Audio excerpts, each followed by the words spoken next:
రాజధాని భూసేకరణ జరుగుతూ ఉన్నప్పుడు 2014 నుంచి 15-16 ప్రాంతాల్లో అక్కడ తోటలు తగలబెట్టి వాళ్ళ ముఖ్య అనుచరుడు సురేష్, నందిగం సురేష్, అట్లా ఎన్నో రకాలు. 2024లో వరదలు వస్తే అమరావతిని ముంచాలి, అమరావతి మునిగిపోతుందని ఆ దరిద్రపు అబద్ధాల పత్రిక సాక్షి పత్రిక, అబద్ధాల ఛానల్లో సాక్షి ఛానల్లో ఎప్పుడు మునిగిపోతుందా, ఎప్పుడు మునిగిపోవాలని చెప్పి మొన్న వరదలు వస్తే హైదరాబాద్ మునగలేదా, బెంగళూరు మునగలేదా, బాంబే మునగలేదా?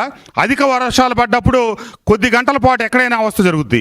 ఇక్కడ ఏ అవస్థ లేకుండా, ఏ ఇబ్బంది జరగకుండా, ఏ రకమైనటువంటి వరద రాకుండా అమరావతి మీద దుష్ప్రచారం.